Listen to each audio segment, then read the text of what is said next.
La première raison pour laquelle les gens ne font pas de sport, c'est le manque de temps. Si tu es dans ce cas-là, c'est sûrement que la journée tu vas au boulot, tu rentres ensuite directement chez toi pour t'affaler dans ton canapé parce que tu en as plein le dos et t'es crevé. Donc le week-end tu te reposes parce que la semaine t'as achevé et donc t'en profites pour faire une grasse matinée, voir ta famille et aller au cinéma. Alors je vais te présenter plusieurs cas de figure. Donc en admettant que tu dormes 8 heures par nuit, si tu travailles 7 heures par jour, il te reste 9 heures de disponible. Si tu travailles 10 heures par jour, il te reste 6 heures de disponible. Et si tu travailles 12 heures par jour, il te reste 4 heures de disponible. Maintenant, si tu travailles plus de 12 heures par jour, demande-toi si tu es vraiment productif pendant ces 12 heures et si c'est bien utile de passer autant de temps sur ces tâches. Le cerveau ne peut pas rester aussi longtemps concentré et productif. Donc tu devras de toute façon prendre des pauses pour t'aérer, mobiliser tes muscles, te vider le cerveau et éventuellement faire un peu d'activité physique. Les créneaux disponibles sont nombreux. Regarde combien de temps tu perds à scroller sur les réseaux, à binge-watcher sur les séries de Netflix. Je suis certain que tu arriveras toujours à trouver 30 minutes dans ta journée pour bouger et faire un peu de sport.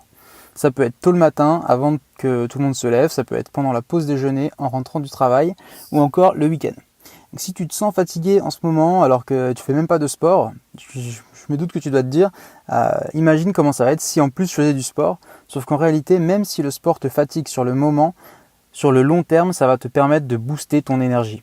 Je te répète, si le sport te fatigue sur le moment, sur le long terme, ça va te permettre de booster ton énergie. Ça va créer de la bonne fatigue et réguler ton horloge interne, donc tu t'endormiras plus facilement et tu auras un sommeil de meilleure qualité. Ça va libérer des neurotransmetteurs comme les endorphines et la sérotonine qui vont réduire ton niveau de stress et d'anxiété et ça va améliorer ta santé de manière générale en augmentant ta capacité respiratoire, ta force, ta mobilité, etc. Rapidement, tu vas te rendre compte que même si avec peu de temps, tu peux faire du sport et tu peux y réserver un petit créneau au moins 3 fois par semaine, ça va vite devenir essentiel à ton bien-être et tu pourras même être encore plus performant dans ton travail.